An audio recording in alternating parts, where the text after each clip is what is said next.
Now, I want to put that in context with bonds. The world viewing treasury bonds or a government's debt as an asset has a very short history, if you will. In a historical context, it's just but a speck of time that someone would consider a government's debt as an asset. And if you look at gold as a store of wealth, see the whole thing with the bond market is, what do you do with all your extra dollars? You can't put them places, or where there's not enough insurance in the banks and the risk in the stock market, the inflation. Where do you put it? So that's the bond market. But you're seeing the world sell bonds. China, Japan, Saudi Arabia, Russia, they're all selling bonds. Who's buying them all? Oh yeah, that's us, people, the hedge funds, the people chasing yield, leaving the banks, trying to get some of this 5% yield, right? As the world is shedding bonds, the American public is buying bonds. A lot easier to default when you realize that the majority of the debt, Medicare, Medicaid, Social Security, government, military pensions, that's all the 130 trillion that's not on the balance sheet. Trillion seconds ago being 31,688 years ago. But if a bond is paying just a couple of percent per year, in fact, if you go back over the last since the beginning of the century, gold has way outpaced the bond market. But for the last year that it's starting to take off, some of the junk bonds or whatever, but way outpaced it, way outpaced the S&P 500. So why not look at gold as a savings the way that you do a bond? And I think the world is starting to look at it. Look at the appreciation we've seen. Go back to 2002 and plot it. And you'll see that it preserves its purchasing power. You may not notice it because of the volatility and the counterintuitive price action engineered by the commercial and central banks. But I'll tell you what, there's a good percentage of the world that is selling bonds and buying gold. And that is why you see last year, for the first time in 45 years, that the 10-year treasury was more volatile than the price of gold, because they're selling bonds and buying gold. And I think that is the way that a large portion of the world is looking at where we should put our excess reserves, and instead of reinvesting it into the bond markets when they come due, they normally would roll it over and reinvest it. They're selling it and buying other assets, commodities. And that's why I'm very fond of Zoltan Pozar's work, who used to work at the New York Fed, understands the plumbing of the system better than anyone. But he said, we have entered a new system called Bretton Woods 3, which will be dominated and distinguished by commodities and transparency. Bretton Woods 1 is when the dollar took over for the pound sterling at the end of World War II. Bretton Woods 2 is loosely when we closed the gold window, went back on our promise, and then started the petrodollar, where every country in the world, the synthetic demand for dollars was created by everyone having to buy oil in dollars via our protection of the Saudi kingdom and OPEC. And now Bretton Woods 3, what he says, is a system that will be predicated on commodities and transparency. And he's right.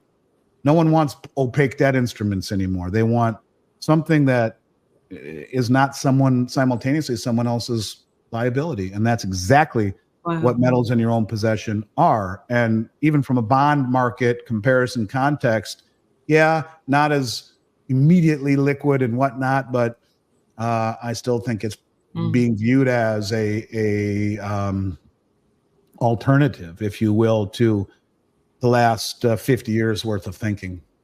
You talked about the appreciation of gold. What about silver? And can you tell us why silver is in high demand, and what is your projection as we move forward about silver? I think that silver is the most undervalued asset on the planet. Okay. I think that silver is highly controlled by the military industrial complex. They're the ones that have us embroiled in I don't know how many wars over the last 30, 40 years. But the need for silver in high-tech weaponry is indispensable and undeniable. There's 500 ounces in the tip of every Tomahawk cruise missile. How many missiles are being fired around the globe right now? Yeah. We're involved directly or indirectly in 7 wars right now. And you know, who's providing all the munitions? Oh, yeah, that'd be the military industrial complex. Well, they need silver. Well, how do you get silver? You hold the price down. Why are there a handful of Western commercial banks that have the largest concentrated short position of any commodity traded on the commodity exchange in silver? Why? Makes no sense, right? Right. And, India imported almost 400 million ounces of silver over the last 2 years. That's way more, way, way, way, way, way more than is on COMEX. And so, yes, I think ultimately you're seeing big money. China imported 80, 90 million ounces last year that they tell us. How much more are they buying and accumulating and producing that we don't know about? Silver is, I believe, the trade of a generation. I will say this, though, that when the music stops and you're running for that chair, like when you were a little kid, you want to be in gold because it's the only other tier one asset. But and when you say tier one asset, what are you saying in layman's terms? It's a terms? riskless asset as defined by the central banks. It's equal to cash,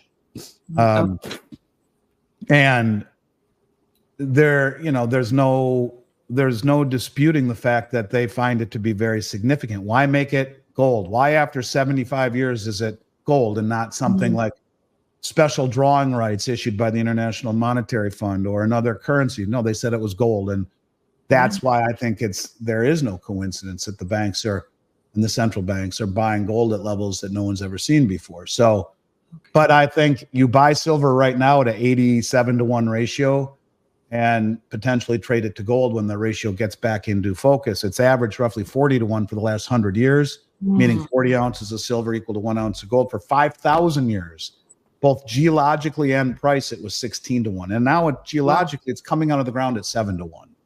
And it's priced at 87-to-1. It's 11 times, almost 12 times undervalued as it relates to its geological relationship. It's askew because it's been suppressed, because I think they need it to finance the military-industrial complex in order for them to continue to make high-tech weaponry, aerospace, submarines. All of it needs lots of silver. And what they didn't count on is the rest of the world becoming wealthy and industrialized enough to compete for what little resources are left. It is a game that will explode in value. And even if you just go back, excuse me one moment. Absolutely. And take the average price of the last 200 years of 40-to-1, roughly 42-to-1. If we look at gold right now, let's see. Let's call gold $2,030 and divide it by 42.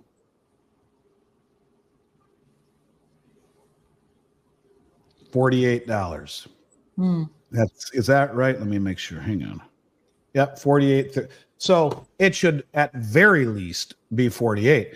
But what if you take that same $2,020 and divide it by 7? 289? That's what it's. If you woke up tomorrow morning and said gold or silver should be $289, I would say you're not crazy at all. That's the current geological ratio. Wow. Where we're mining 1 ounce of gold for every 7 ounces of silver. It's disappearing geologically.